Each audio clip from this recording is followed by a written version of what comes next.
खबर के साथ करते बताते चले। दिल्ली से जुड़ी हुई बड़ी खबर है कि मुख्यमंत्री आतिशी आज अपना इस्तीफा देंगी। जी हां, आज आतिशी सीएम पद से इस्तीफा देंगी और एलजी को इस्तीफा सौंपेंगी। दिल्ली की मुख्यमंत्री आतिशी। बड़ी खबर आपको बता दें कि कल दिल्ली के नतीजे आए विधानसभा के 70 सीटों के, जहां पर 5 फरवरी को एकमुश्त में दिल्ली में चुनाव हुआ था और 8 फरवरी को नतीजे आए और जिसमें बीजेपी को बम्पर जीत के साथ क्लीन स्वीप सरकार बनाती हुई दिखी। वहीं 2 बार की पार्टी रही आम आदमी पार्टी को बड़ा झटका लगा, 22 सीटों पर सिमट कर रह गई। लेकिन इस बीच में जो बड़े संयोजक और पूर्व मुख्यमंत्री थे अरविंद केजरीवाल को हार का सामना करना पड़ा, मनीष सिसोदिया का हार का सामना पड़ा। लेकिन जो मौजूदा दिल्ली की बागडोर संभाली हुई थी आतिशी, उनकी जीत जरूर हुई है कालकाजी से और आज अपने मुख्यमंत्री पद से इस्तीफा देंगी आतिशी। एलजी को सौंपेंगी अपना इस्तीफा पत्र।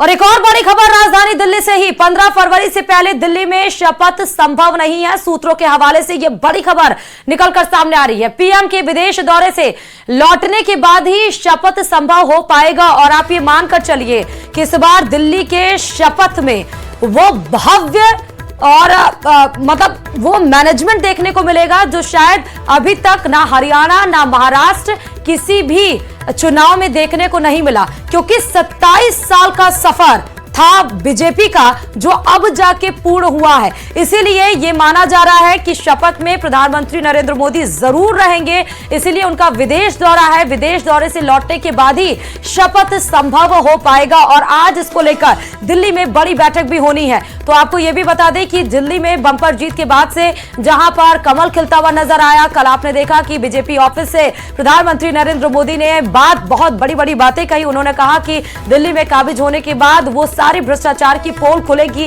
कैग रिपोर्ट को हम सामने लेकर आएंगे। और अब यही सवाल उठ रहा था कि आखिरकार दिल्ली की सत्ता किसके हाथ में रहेगी, ये तो दूसरा सवाल हो गया। लेकिन अभी सूत्रों के हवाले से खबर यह निकल कर आ रही है कि 15 फरवरी के बाद ही दिल्ली में शपथ संभव हो पाएगा। तब तक कार्यवाहक के रूप में आतिशी काम करती रहेंगी। लेकिन आज वो देखिए कि अपना मुख्यमंत्री पद से इस्तीफा देने के लिए एलजी को सौंपेंगे। आज अपने मुख्यमंत्री पद से इस्तीफा पत्र सौंपेंगी। और इस बीच में यह भी खबर निकल कर आई कि 15 फरवरी से दिल्ली में शपथ संभव नहीं हो पाएगा। जब प्रधानमंत्री अपने विदेशी दौरे से वापस लौट कर आएंगे तब दिल्ली में शपथ संभव हो पाएगा। तो दिल्ली में मोदी मैजिक का जादू चल गया। दिल्ली की जनता ने मोदी की गारंटी पर विश्वास जताया और जो हम उसकी बात करते थे, स्ट्रैटेजी की बात करते थे कि दिल्ली की जनता क्या स्ट्रैटेजी चूज करती है। लोकसभा और विधानसभा में अलग अलग पार्टीज को मौका देती है, लेकिन इस बार दिल्ली की जनता ने डबल इंजन की सरकार पर भरोसा जताते हुए बीजेपी पर भरोसा जताया, मोदी की गारंटी पर भरोसा जताया और इसको क्लीन स्वीप कराते हुए सरकार बनाई। और दिल्ली विधानसभा चुनाव में बीजेपी की बंपर जीत के बाद अब सीएम के चेहरे पर अटकलें तेज हो चुकी हैं। सूत्रों के हवाले से बड़ी खबर इस वक्त की है कि सीएम की रेस में परवेश वर्मा, मोहन सिंह बिष्ट, आशीष सूद, सतीश उपाध्याय, रेखा गुप्ता, विजेंद्र गुप्ता के नाम आगे हैं। तो वहीं पूर्वांचली समाज से आने वाले मनोज तिवारी और पंजाबी समाज से आने वाले वीरेंद्र सचदेवा का नाम भी सीएम की रेस में शामिल है, क्योंकि यही बात सामने निकल कर आ रही है। या तो कोई सिख समुदाय हो सकता है या तो कोई दलित समुदाय हो सकता है। अब देखना यह है कि परवेश वर्मा जो कि अरविंद केजरीवाल को हरा के नई दिल्ली से वो जीत हासिल किए हुए हैं। कल वो गृह मंत्री अमित शाह से मिलने के लिए भी गए थे और दिल्ली की और मेंबर ऑफ पार्लियामेंट भी रह चुके हैं, एमपी रह चुके हैं। तो उनको बागडोर और विरासत में ये राजनीति लेकर आए हैं, अच्छे व्यक्तित्व के माने जाते हैं। और ये भी माना जा रहा है कि वीरेंद्र सचदेवा और मनोज तिवारी जो दिल्ली की सत्ता में काबिज रहे हैं और काफी करीबी माने गए, क्योंकि इस बार दिल्ली ने माइक्रो मैनेजमेंट इसलिए किया क्योंकि आपने देखिए सारे लीड और सारे वीवीआईपी चेहरे इस बार दिल्ली के चुनाव प्रचार में उतारे गए, पूर्वांचल को उतारा गया। क्योंकि ये कहावत ही है कि दिल्ली की सत्ता उत्तर प्रदेश और बिहार से होकर जाती है और इसीलिए लीडिंग फैक्टर्स जो वहां के हैं वो दिल्ली में इस्तेमाल किए गए और वो सफल भी साबित हुए। इसीलिए मनोज तिवारी, वीरेंद्र सचदेवा इस रेस में हैं। और भी नाम हमने आपको गिनाए, जैसे कि रेखा गुप्ता, सतीश उपाध्याय, आशीष सूद, मोहन सिंह वशिष्ठ और टॉप पे परवेश वर्मा। लेकिन क्या इन सब नामों से अलग बीजेपी कोई नाम का ऐलान करती है या जितने नाम संभावित तौर पर सबके जहन में चल रहे हैं इन्हीं में से कोई दिल्ली की गद्दी पर काबिज होता है?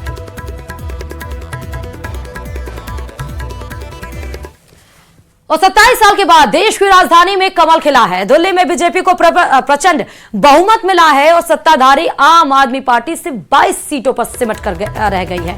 70 विधानसभा सीटों वाली दिल्ली में बीजेपी को 48 सीटों पर जीत मिली, जबकि लगातार तीसरी बार कांग्रेस दिल्ली में खाता तक खोलने में नाकाम रही है। 5 तस्वीरें इस समय आपके सामने। आप देखिए कि दिल्ली में जब कमल खिला तो बीजेपी ऑफिस में जश्न का माहौल और बड़ी माला में बांसुरी स्वराज, मनोज तिवारी और दिल्ली के तमाम नेता, गृह मंत्री अमित शाह पीछे और बड़ी माला में प्रधानमंत्री नरेंद्र मोदी का स्वागत और उनका अभिनंदन करते हुए ये सीधे तस्वीरें बीजेपी मुख्यालय में जश्न का माहौल। जब प्रधानमंत्री नरेंद्र मोदी और गृह मंत्री अमित शाह, राष्ट्रीय अध्यक्ष जेपी नड्डा पहुंचे, ढोल नगाड़े मिठाइयों के साथ, गुलाल के साथ लोगों ने पहले ही होली मनानी शुरू कर दी थी, जब रुझान ही आने शुरू हो चुके थे और उसमें बीजेपी को बढ़त मिलते हुए दिखाई पड़ रही थी। 27 साल के बाद हम इसलिए करें क्योंकि 1998 में सुषमा स्वराज ही दिल्ली की मुख्यमंत्री के रूप में उन्होंने अपना कार्यकाल सर्व किया। उसके बाद दिल्ली में बीजेपी नहीं आ पाई, लेकिन अब वो खत्म हो चुका है और कार्यकर्ताओं का जोश भी दिखाई पड़ा। पटाखे फोड़कर, आतिशबाजी करके, नाच गा के, मिठाइयां बांटकर कितने उत्साहित कार्यकर्ता नजर आए। दिल्ली के दिल में मोदी, चुनावी नतीजों में यह बात साफ साफ नजर आ रही है। लेकिन दिल्ली की 70 सीटों पर किसी ना किसी वोट बैंक ने बड़ा उलटफेर किया। राजौरी गार्डन से मुस्तफाबाद और कालकाजी से लेकर चांदनी चौक तक क्या क्या बदला, अब इसे समझने की कोशिश हम इस रिपोर्ट में कर रहे हैं।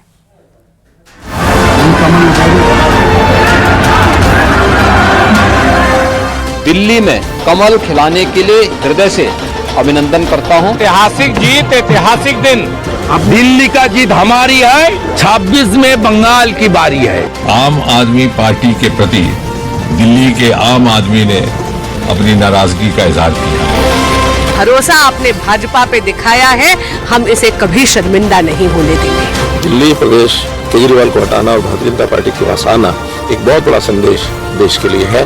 केजरीवाल का वो दौर समाप्त हो गया। ये दिल्ली की जनता ने जो विश्वास दिया है भारतीय जनता पार्टी पर, वो बहुत महत्वपूर्ण है। एक था केजरीवाल।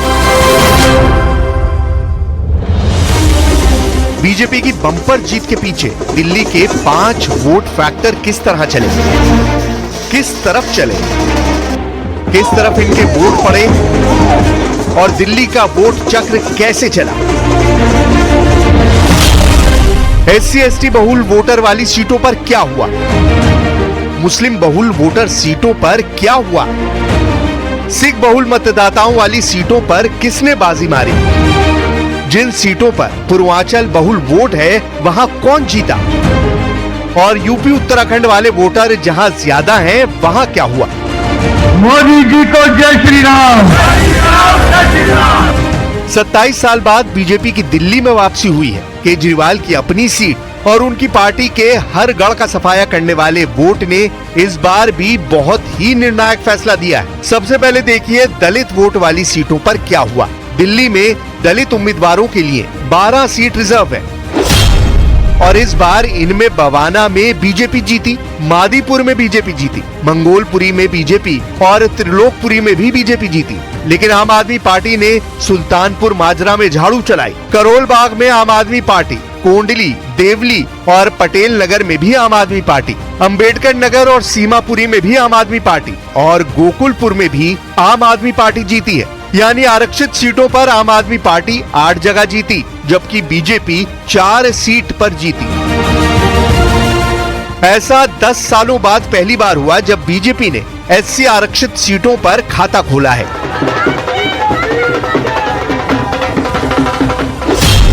दिल्ली में दलित वोट 20%, दिल्ली में मुस्लिम वोट 13%, दिल्ली में सिख वोट 12%, दिल्ली में झुग्गी क्लस्टर के वोट 10%, पूर्वांचल वोट 20%। ये सब दिल्ली के ऐसे वोट बैंक हैं जिन पर हर पार्टी की नजर रहती है, लेकिन कामयाबी के मामले में रिजल्ट जो रहे हैं वो कई जगह चौंकाने वाले रहे हैं। दिल्ली में ऐसी 7 सीट जहां मुस्लिम वोटर 25% से ज्यादा हैं। इनके नतीजे देख लीजिए। मुस्तफाबाद में बीजेपी के मोहन सिंह बिष्ट जीते हैं। यहाँ आम आदमी पार्टी के आदिल अहमद खान 17,500 वोट से हार गए, जबकि असदुद्दीन ओवैसी की पार्टी AIMIM के ताहिर हुसैन 33,000 वोटों के साथ तीसरे नंबर पर रहे। ओखला में आम आदमी पार्टी के अमानतुल्लाह खान की वापसी हुई है। दूसरे नंबर पर बीजेपी का कैंडिडेट और तीसरे नंबर पर AIMIM के शिफाउर रहमान खान रहे। मटिया महल, सीलमपुर, बल्ली मारान, बाबरपुर और सीमापुरी में आम आदमी पार्टी के उम्मीदवार जीते हैं। ये सभी वो सीट हैं जहां मुस्लिम मतदाता 25% से ज्यादा हैं। अब दिल्ली के दूसरे बड़े अल्पसंख्यक सिख वोटर वाला मीटर कहां घूमा, वो देखिए। दिल्ली में 12% सिख वोटर हैं और ऐसी 11 सीट हैं जहां ये वोट निर्णायक रहा है। राजौरी गार्डन में बीजेपी जीती, हरिनगर में बीजेपी जीती, जनकपुरी में बीजेपी जीती, राजेंद्र नगर में बीजेपी जीती, गांधीनगर में बीजेपी जीती, ग्रेटर कैलाश में बीजेपी जीती, जंगपुरा में बीजेपी जीती, मॉडल टाउन में बीजेपी जीती, तिलक नगर में आम आदमी पार्टी जीती, कालकाजी में आतिशी सिंह यानी आम आदमी पार्टी जीती, करोल बाग में आम आदमी पार्टी जीती है। यानी बीजेपी ने सिख बहुल या पंजाबी बहुल सीटों पर कमल खिला के दिखाया है। चुनाव में कई फैक्टर काम करते हैं, लेकिन ऐसे वोट बैंक जब एक्टिव होते हैं तो पूरी विधानसभा में एक तरफा वोट पड़ता है। इसलिए इस बार सबकी कोशिश पूर्वांचल और उत्तराखंड से जुड़े वोटों को लेकर ज्यादा रही।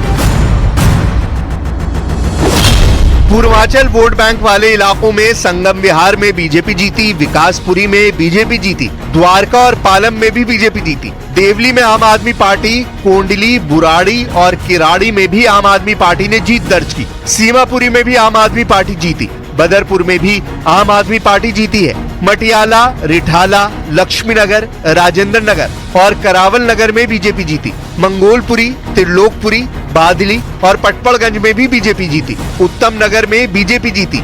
इस तरह पूर्वांचल वोट बैंक वाली 20 सीटों में बीजेपी ने 14 और आम आदमी पार्टी 6 सीट जीती है।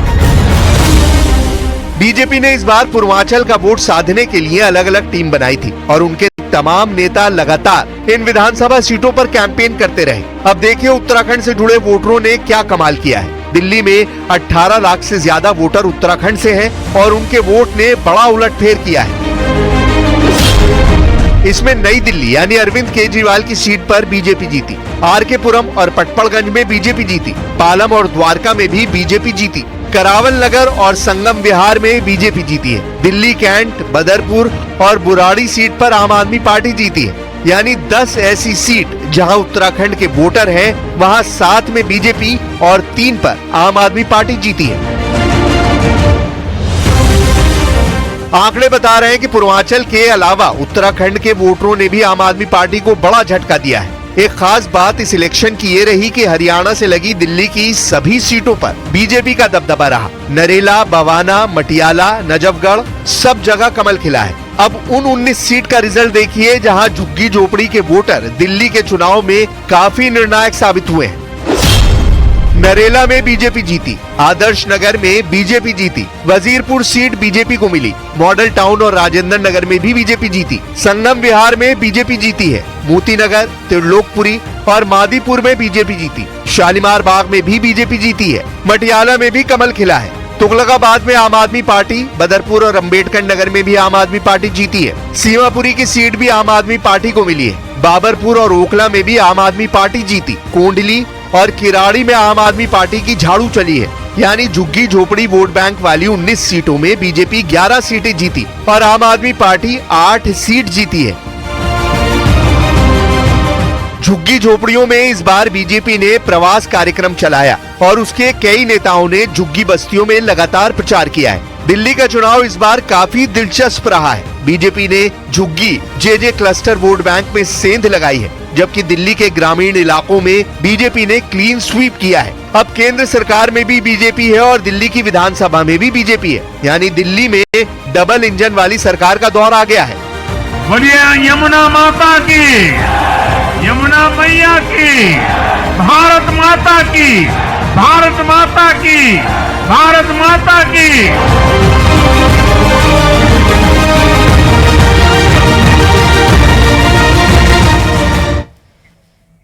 मिल्कीपुर उपचुनाव की तारीख के ऐलान के साथ ही पूरे अयोध्या में राजनीतिक पारा हाई हो गया था।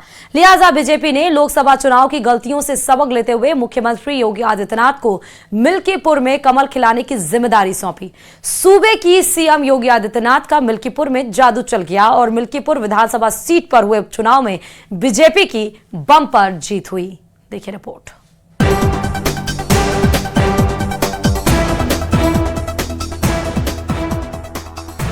मिल्कीपुर में खिला कमल, पंचर हुई साइकिल। नाक की लड़ाई में बीजेपी की बम्पर जीत। मिल्कीपुर में चल गया योगी का जादू। अयोध्या जिले की मिल्कीपुर विधानसभा सीट पर हुए उपचुनाव में बीजेपी की बम्पर जीत हुई है और सूबे की सीएम योगी आदित्यनाथ का एक बार फिर जादू चल गया। लिहाजा बीजेपी ने लोकसभा चुनाव की गलतियों से सबक लेते हुए मुख्यमंत्री योगी आदित्यनाथ को मिल्कीपुर में कमल खिलाने को जिम्मेदारी सौंपी और मिल्कीपुर में योगी का जादू चला। मिल्कीपुर आरक्षित विधानसभा सीट पर बीजेपी प्रत्याशी चंद्रभान पासवान की बड़ी जीत हुई है। मिल्कीपुर उपचुनाव बीजेपी और मुख्य विपक्षी दल समाजवादी पार्टी के लिए नाक की लड़ाई बन चुका था। मिल्कीपुर सीट से वैसे तो 10 उम्मीदवार मैदान में हैं, लेकिन मुख्य मुकाबला बीजेपी के उम्मीदवार चंद्रभानु पासवान और समाजवादी पार्टी के प्रत्याशी अजीत प्रसाद के बीच ही देखने को मिला। सपा विधायक अवधेश प्रसाद के अयोध्या से सांसद बनने के बाद मिल्कीपुर सीट पर उपचुनाव हुआ। मुख्यमंत्री योगी आदित्यनाथ और सपा मुखिया अखिलेश यादव ने इस सीट के लिए इतना जोरदार चुनाव प्रचार किया कि दिल्ली तक सुर्खियां बनती रहीं। सूबे के सीएम योगी आदित्यनाथ की खास रणनीति का ही नतीजा है कि मिल्कीपुर के खोए हुए किले को योगी आदित्यनाथ जीतने में कामयाब हुए और मिल्कीपुर में कमल खिल गया। बता दें कि मिल्कीपुर विधानसभा उपचुनाव में कुल 65.35% मतदान था, जो साल 2022 में यूपी विधानसभा के चुनाव के वोट प्रतिशत से लगभग 5% ज्यादा रहा। बता दें कि सूबे के सीएम योगी ने मिल्कीपुर उपचुनाव जीतने के लिए खास रणनीति पर काम किया। उपचुनाव की तैयारियों के तहत बीजेपी ने मिल्कीपुर में प्रदेश सरकार के 7 मंत्रियों की तैनाती की। योगी आदित्यनाथ ने दिसंबर महीने के 15 दिनों में 3 बार अयोध्या और मिल्कीपुर के दौरे किए। मिल्कीपुर में उपचुनाव की तैयारियों की समीक्षा बैठकें की। मिल्कीपुर उपचुनाव बीजेपी के लिए नाक की लड़ाई थी, इसलिए ही योगी ने इसे इतना गंभीरता से लिया। इसे इस बात से समझा जा सकता है कि नवंबर में 9 सीटों पर हुए उपचुनाव में हर सीट पर 3-3 मंत्रियों को उतारा था। वहीं मिल्कीपुर के लिए बीजेपी ने 7 मंत्रियों को उतारा। मिल्कीपुर में जनसभा को संबोधित करते हुए लगातार सूबे के सीएम सपा अध्यक्ष अखिलेश यादव पर निशाना साधते रहे। आपकी आस्था के साथ खिलवाड़ है परिवारवाद की राजनीति और जातिवाद की राजनीति। ये जातिवाद की राजनीति वे लोग कर रहे हैं, ये परिवारवाद की राजनीति वे लोग कर रहे हैं जिन्होंने केवल और केवल अपने परिवार की चिंता की, जनता जनार्दन की चिंता नहीं की। किसी दलित, किसी वंचित, किसी पिछड़ी जाति के व्यक्ति का, किसी का भी इन्होंने कभी उत्थान नहीं किया। बता दें कि योगी आदित्यनाथ ने मिल्कीपुर उपचुनाव को राष्ट्रवाद और परिवारवाद के बीच की लड़ाई बताई थी। सपा प्रत्याशी अजीत प्रसाद को भूमाफिया तक कहा था। मिल्कीपुर उपचुनाव की तारीख के ऐलान के साथ ही पूरे अयोध्या में राजनीतिक पारा हाई हो गया था। मिल्कीपुर उपचुनाव को मुख्यमंत्री योगी आदित्यनाथ ने अपनी प्रतिष्ठा से जोड़ लिया था। पिछले 3 चुनावों में बीजेपी मिल्कीपुर में चुनाव हार चुकी थी। इस बार हर हाल में जीत हासिल करने के लिए योगी ने जीत की रणनीति बनाने में कोई कोर कसर नहीं छोड़ी। Bureau report, news 18। गुजरात की बनासकांठा में रेत से भरा एक डंपर पलटने से 4 लोगों की मौत हो गई। इनमें 3 महिला और 1 बच्चा शामिल है। बड़ी खबर इस वक्त की आपको बता रहे हैं। हादसे में 4 लोगों की मौत की खबर है। बताया ये जा रहा है कि रोड के पास बन रहे नाले का काम कर रहे थे मजदूर और उसी समय मिट्टी लेकर डंपर गिर गया। मिट्टी से भरा डंपर पलटकर नाले में काम कर रहे मजदूरों पर गिर गया। घटना की सूचना मिलते ही पुलिस मौके पर पहुंची, राहत कार्य शुरू किया गया। गुजरात के बनासकांठा से ये सीधे खबर आपको दिखा रहे हैं, जहां मजदूर काम कर रहे थे, उसी में जो डंपर है वो मिट्टी लेकर जा रहा था और वो जो मजदूर जहां काम कर रहे थे वहीं उनके ऊपर गिर गया, जिससे 4 लोगों की मौत हो गई है। डंपर पलटने से 4 लोगों की यह मौत, और जो डंपर पलटा हुआ है वो तस्वीरें भी आपके सामने हैं। फिलहाल पुलिस पहुंच गई है और वहां पर राहत कार्य शुरू किया गया है। नाले के पास काम कर रहे मजदूरों पर मिट्टी से भरा डंपर गिरा है।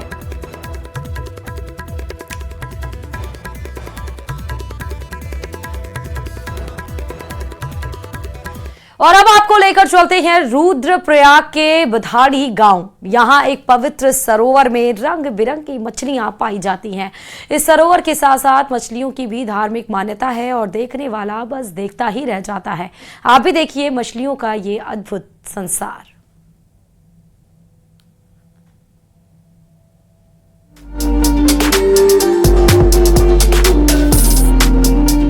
उत्तराखंड के रुद्रप्रयाग में बधाड़ी ताल अपनी सुंदरता के साथ साथ अपनी मान्यताओं के लिए भी प्रसिद्ध है, जहां रंग बिरंगी मछलियों का एक संसार बसता है और यही वजह है कि इनको देखने के लिए दूर दूर से पर्यटक यहां पहुंचते हैं। सुकून के पल बिताने के लिए अक्सर लोग उत्तराखंड की खूबसूरत जगहों का रुख करते हैं और यहाँ पर पर्यटकों को प्रकृति से रूबरू होने का भी मौका मिलता है। इन्हीं में से एक जगह है बधाड़ी ताल, जहाँ रंग बिरंगी मछलियों का एक संसार बसता है। यही वजह है कि इनको देखने के लिए दूर दूर से पर्यटक यहाँ पहुँचते हैं। और बहुत यहाँ आके बहुत अच्छा लगा।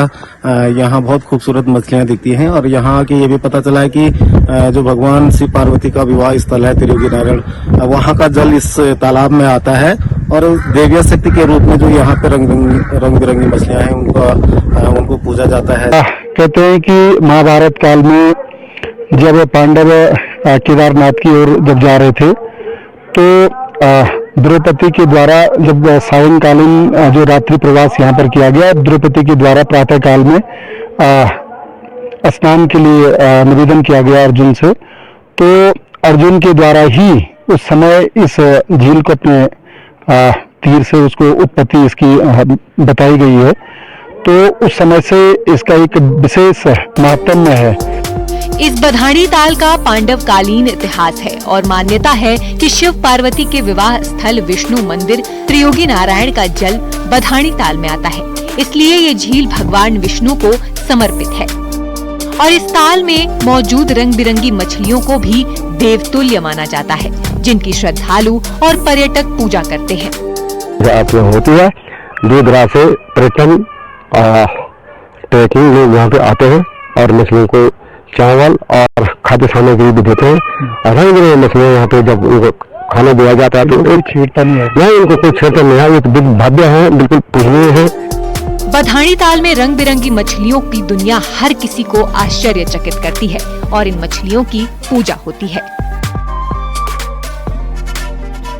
दैवीय देवताओं के रूप में इस कुंड की भी पूजा की जाती है, मछलियों की भी। और यहाँ पे उम्र नारायण भगवान का भी यहाँ पे एक प्रसिद्ध मंदिर है और तमाम मंदिर यहाँ पे हैं। तो लोग यहाँ पर जहाँ एक तरफ मछलियों को देखने के लिए आते हैं, ताल का दीदार करने आते हैं, इसके साथ ही यहाँ पर तमाम यहाँ पे उम्र नारायण भगवान का मंदिर है, इसकी पूजा अर्चना के लिए भी आते हैं। तो कहीं ना कहीं एक बेहद खास जगह बधाड़ी ताल इसलिए भी है। बधाड़ी ताल से न्यूज 18 के लिए मैं संदीप भटकोटी। और चलिए इसी के साथ इस बुलेटिन में फिलहाल अभी के लिए इतना ही। आगे देखिए 100 गांव 100 खबर।